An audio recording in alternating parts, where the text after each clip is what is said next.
If what we believe is never tested by adversity, it remains. Knowledge. How can we know that God can be trusted if we've never been challenged? How can we know that God can be trusted if we have never been challenged? What is the enemy's number one goal? What is the target's number one enemy? To get us to stray from the course we've been following, so that we can stop turning away from those we have been following.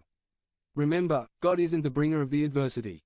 Satan is. Remember, God is not the factor of adversity. Satan is. And remember, Jesus gave us clear warnings that life would have trouble.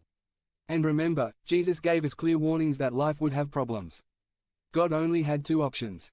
1. Make us puppets who worshipped him automatically. 2. Go with creating creatures who were imperfect, including Lucifer. That were imperfect, including Lucifer. Adversity doesn't negate the plan. Adversity does not invalidate the plan. Jesus taking our yoke is part of the plan. 444 Jesus takes our yoke, he is a part of the plan. Leaning on God is part of the plan. Leaning on God is part of the plan. Our way of handling adversity should be to proudly proclaim, made in the kingdom of God. Our way of handling adversity should be proudly proclaiming that in the kingdom of God. So, let's look at a few ways adversity brings godly change. So, let's take a look at some of the ways divine adversity does change. 1. Adversity motivates us to cry out to God. 1. Adversity motivates us to cry out to God. God responds to the cry of his children when they suffer. God responds to the cry of his children when they suffer. Psalm 3. For I cried unto the Lord with my voice, and I heard me out of his holy hill. Selah. Psalm 3. For I cried to the Lord with my voice, and he heard me from his holy mountain. Selah. 2. Adversity motivates us to fear the Lord. 2. Adversity motivates us by the fear of Jehovah. Fear brings knowledge. Fear brings knowledge. Proverbs 9:10. The fear of the Lord is the beginning of wisdom, and the knowledge of the Holy One is understanding. Proverbs 9:10. The fear of the Lord is the beginning of wisdom, and the knowledge of the saints is understanding.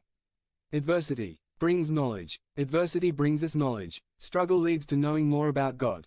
Struggle leads to knowing more about God. 445:3. Adversity motivates us to examine our inner lives. 3. Adversity motivates us to examine our inner lives. We need to know who we really are. We have to know who we really are. We are shaped and live according to what we think about ourselves. We are formed and live according to what we think of ourselves. 4. Adversity is evidence of spiritual warfare. 4. Adversity is the test of spiritual warfare. We must be aware of the spiritual battle between God and the enemy. We must be aware of the spiritual battle between God and the enemy. Struggle is painful. Don't doubt about it. Fight is painful. There is no doubt about it. But it doesn't have to be all there is. But it doesn't have to be all there is.